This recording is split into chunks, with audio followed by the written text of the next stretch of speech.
Tenemos que en Sudamérica hay una especie de regresión, de reestatización de servicios y de bienes de producción que en los 90 y finales de los 80 fueron estatizados.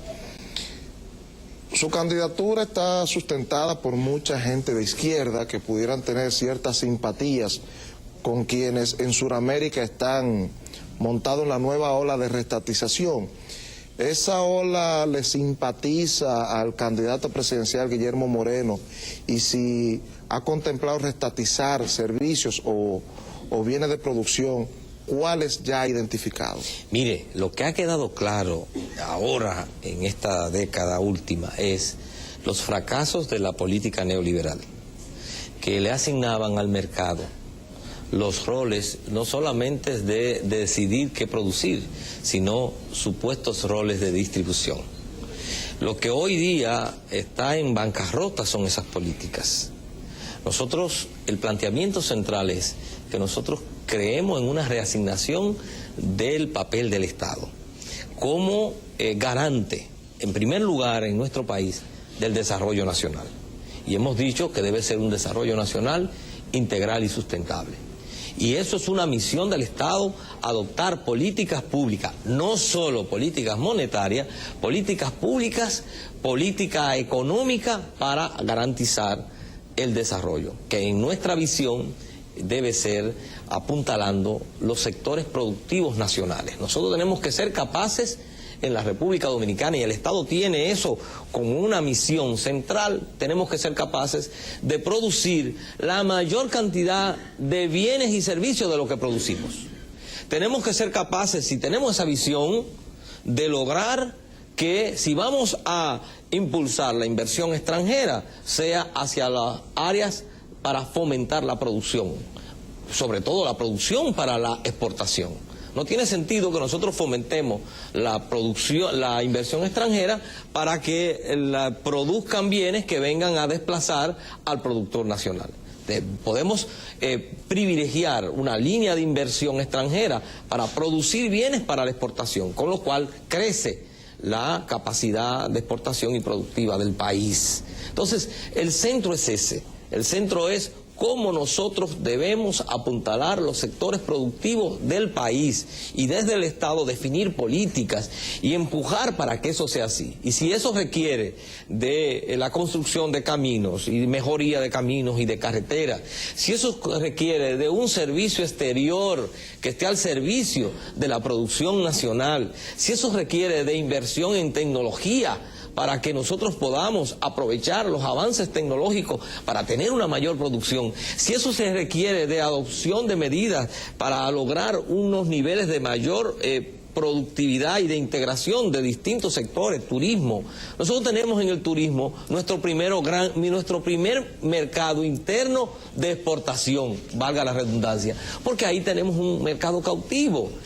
Y todo esto el Estado también tiene que garantizar que se haga con respeto del medio ambiente, porque en definitiva tenemos que preservar la calidad del medio ambiente, fundamentalmente el factor agua, lograr que cada comunidad de este país tenga acceso al agua potable, que debo señalar y decir que en los últimos 20 años se ha reducido el volumen de agua en el país en más de un 50%, y eso es grave. Pero quiere decir que en su plan no está reestatizar nada. Lo que está en el plan es el rol del Estado.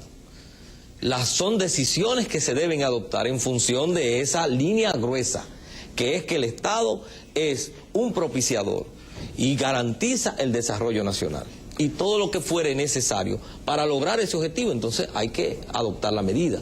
Pero no supone eso necesariamente una medida específica previa, como en este caso estatizar una empresa particular u otra. Doctor Guillermo Moreno, lamentablemente Monegro y yo nos sintonizamos mentalmente y yo tenía esa pregunta. Lo llevo de nuevo entonces al tema de la corrupción. Usted señala como elementos fundamentales una nueva reestructuración del Consejo de la Magistratura, elección de la Suprema, en fin. Ahora, ¿qué habría que hacer en el ámbito del Poder Ejecutivo y de los ayuntamientos, para solo mencionar dos instancias que manejan presupuestos importantes? Bueno, lo primero es que el Ejecutivo nosotros necesitamos una un poder contralor autónomo. Es la única garantía que permitiría que con un poder contralor constitucionalmente consagrado, autónomo, pudiéramos fiscalizar y obligar a la rendición de cuentas real del Poder Ejecutivo y del Congreso también y de los municipios.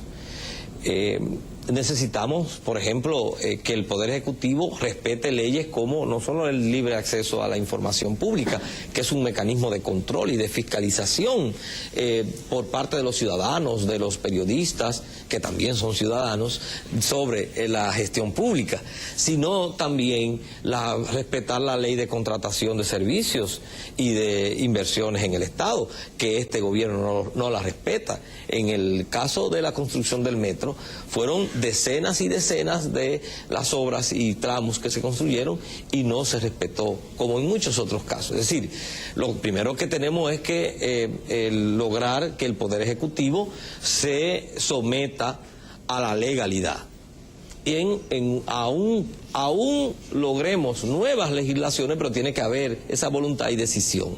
Ahora, yo no quisiera hablar de estas medidas si no lo vemos en un contexto. Nosotros planteamos una profunda reforma política a través de una asamblea constituyente, en la cual está como elemento, en primer lugar, está consagrar la revocabilidad del mandato. Somos partidarios, porque los funcionarios electos y los representantes necesitan estar sometidos a forma de control ciudadano. Tienen que saber que cuando los eligen los ciudadanos, no les firman un cheque en blanco, sino que los ciudadanos tienen la capacidad, en formas institucionales, pero efectivas, de revocarle el mandato, si incumple con lo que establece la ley al respecto. Es necesario hacer, además de la modificación del Consejo Nacional de la Magistratura y de crear el poder contralor, también hay que crear el poder electoral autónomo, porque esa es otra garantía importante en esa reforma política. Y es necesario, además, lograr que haya un ministerio público autónomo también, que es como la contrapartida del Poder Judicial. Es decir, que tenemos que ver todo esto en esa forma integral. Hay que fortalecer el poder municipal dentro de ese sistema de control. Y finalmente hay que crear el poder ciudadano. Es decir, los ciudadanos necesitan tener mecanismos no solamente de hablar y exigir, sino también de controlar y de